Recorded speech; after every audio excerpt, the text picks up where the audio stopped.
I often get asked what is the first action I should take during a pivot.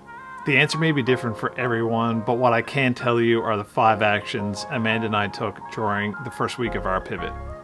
In February of 2016, during an industry downturn, we were offered jobs that just didn't offer us the professional growth or the sense of personal adventure that we were both craving. So we needed to quickly assess what other options were available to us. I had always been obsessed with the story of Silicon Valley and followed Steve Jobs and more recently Elon Musk super closely. But honestly, that felt more like watching a movie than some sort of career plan. But in this moment, we really asked ourselves, why can't we work and live in Silicon Valley? So here are the 5 actions we took within a week of that offer. The very next day, Amanda had posted inspirational quotes all over our house, really encouraging us not to be afraid to take risks. So she had inspiring quotes pasted on the garage door and a few other places.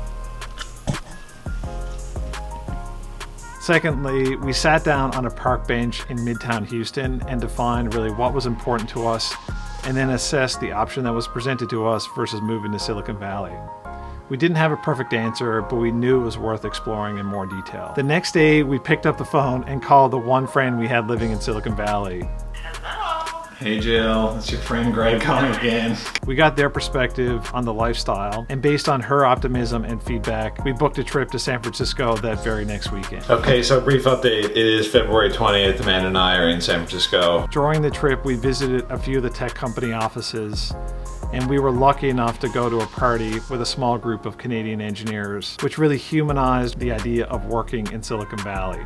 The last action I took was to apply for one job at Tesla. I never heard back on that position, but there was something satisfying about submitting that first application. It really made it real. It's hard to pin down what the benefits of that trip were, but I remember coming back on that flight thinking, if those other Canadian engineers can do it, I can do it too.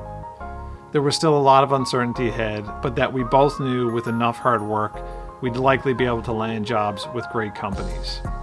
We didn't quit our jobs for 4 more months, but the actions we took in that first week set the wheels in motion on what would be the biggest transition of our lives. If you feel trapped, stop thinking about it and start taking action. You don't need to quit your job today, but you do need to do something. Thanks again for watching, and I look forward to your comments below.